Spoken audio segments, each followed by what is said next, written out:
E aí, galera, beleza? Tudo bem com vocês? Então, hoje eu tô aqui sozinho, tá tudo preto. Tô achando estranho isso aqui, viu? Porque a aula hoje é bem diferente. É uma aula de redação voltada para tchan, tchan, tchan, tchan, as lendas urbanas, né? Hoje a gente vai falar sobre esse gênero textual chamado lendas urbanas, lendas do sertão, né, que faz parte aí do conteúdo do relato à narrativa, né? Nós estamos estudando justamente as narrativas, né, os textos de ficção. Então eu pensei num negócio bem diferente e que eu tenho certeza que você ou morre de medo ou você, mesmo morrendo de medo, você adora essas lendas urbanas, saber dessas histórias, né? Então hoje vai ser uma aula de redação voltada para esses textos, essas narrativas populares, né? Que são as lendas urbanas, tá certo? Então vamos lá. Eu não vou me alongar muito aqui não. A questão é o seguinte: o que são lendas urbanas, né? Então aqui está um pequeno conceito aí para nós. Lendas urbanas nada mais são do que mitos ou histórias fantásticas que ganharam fama por serem divulgadas no famoso boca a boca, né? Um vai contando para o outro, que vai contando para o outro.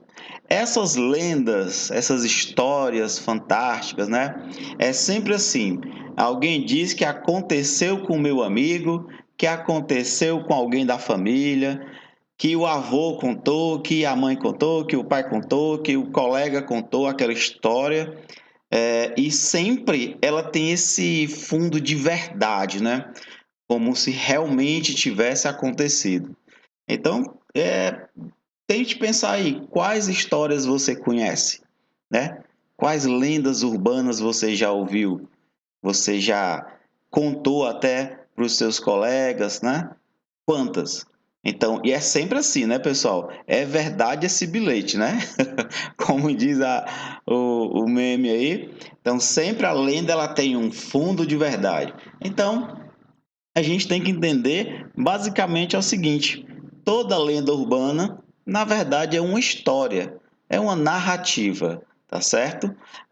Então, eu vou dar destaque hoje aqui nessa aula àquelas lendas urbanas que povoaram o meu imaginário enquanto a criança, né, adolescente, no lugar onde eu morava, que era na cidade que eu morava, que era Fortaleza, tá certo? Então, eu tenho certeza que você também já deve ter ouvido falar em alguma dessas lendas aqui, ó. Olha aí. A primeira delas e a mais conhecida é a famosa loira do banheiro, né? Para você ver, a lenda da loira do banheiro ficou tão famosa que até livro ganhou, né? Tem o livro do Jason Groff, A Loura do Banheiro e Outras Histórias de Arrepiar. Então, essa história da loura do banheiro é muito famosa. Todo mundo já ouviu falar. E muita gente pensa que ela nasceu aqui no Brasil, que ela surgiu aqui, essa lenda. Mas, na verdade, essa lenda ela foi trazida de outros lugares, né? Do mundo aí. Então, tinha um colega que ele sempre falava que gostava, que queria porque queria ver a loura do banheiro. Eu acho que ele pensava que a loura era essa aqui, ó. Opa, essa aqui, ó. Ele queria encontrar essa loura, mas na verdade ele ia encontrar essa loura aqui de baixo, ó, né?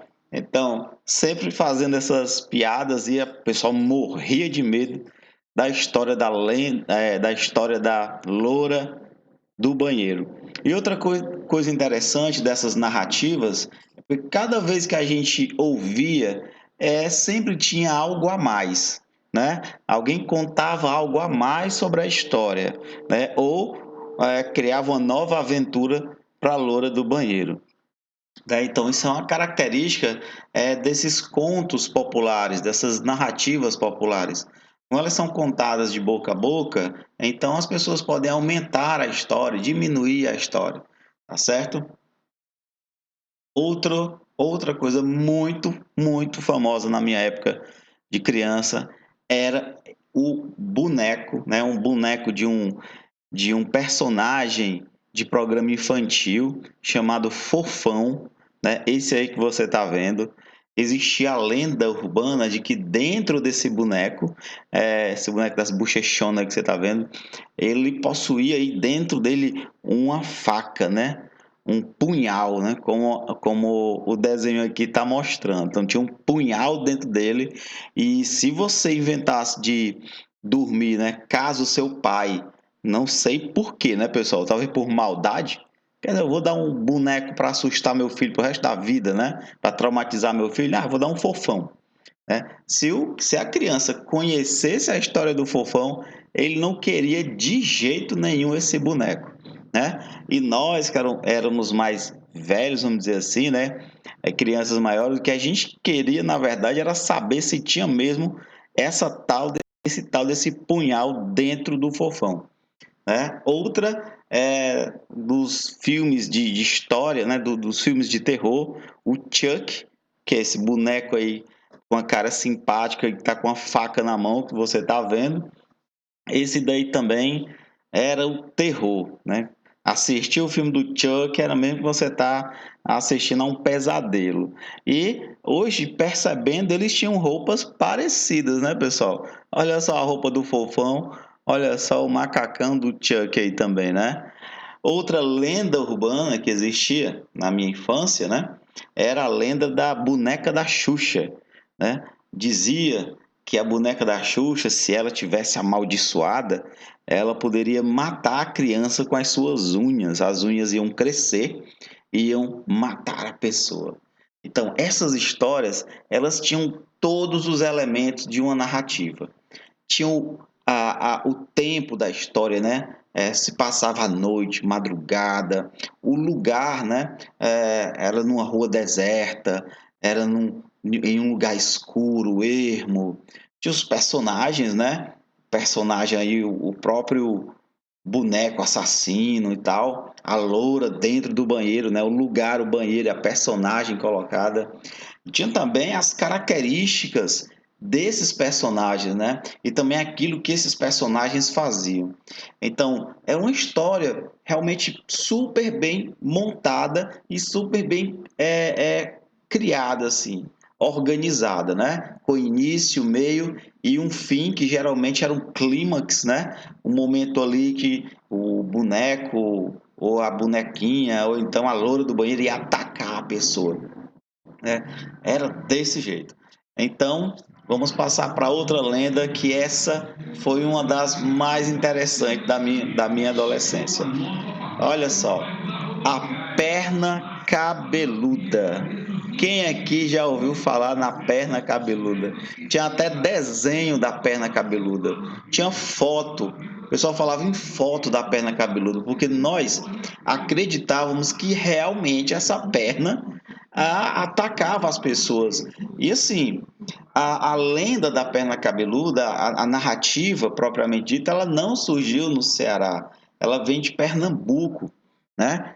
Foi um jornalista de lá que criou essa história, criou esse conto. Só que aquilo ficou tão real, né? Porque os contos eram lidos nas rádios, né? No programa de rádio.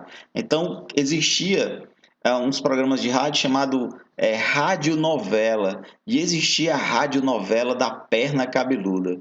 É tanto, pessoal, quem criou esse personagem, né? Que depois muita gente passou a acreditar foi o repórter Raimundo Carreiro. Raimundo Carreiro. Ele fez, e tem até data de publicação da primeira história da perna cabeluda, o primeiro conto da perna cabeluda.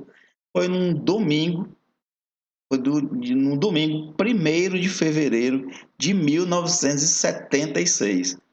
O Raimundo Carreiro contou a história da perna cabeluda pela primeira vez.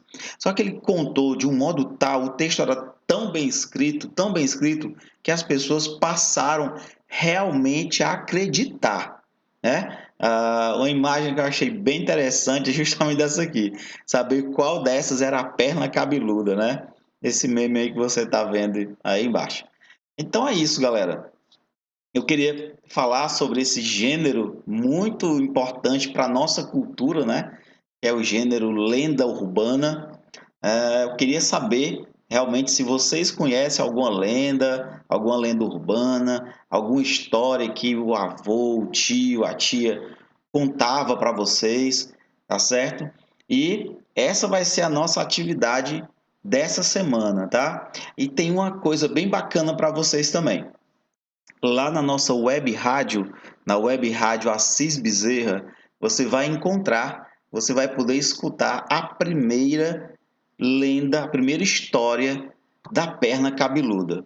Eu fiz uma gravação super especial para quem gosta de histórias de terror, para quem gosta de lendas urbanas. Você vai ter a oportunidade de escutar a primeira história da perna cabeluda, tá certo? Vai estar lá na nossa rádio. Eu vou deixar aqui embaixo o link da rádio para você escutar, ok? Então é isso. Espero que você tenha gostado de conhecer mais sobre as lendas urbanas, conhecer que as lendas são narrativas, com todos os elementos que nós conhecemos e com algo muito especial que é, esse ar que cobre, né, toda a lenda urbana, né, a maneira como se escreve, transmitindo aquele mistério e tal. E isso é só através da palavra, né, pessoal? Só através da palavra que a gente consegue fazer. Beleza? Então, até a próxima, pessoal.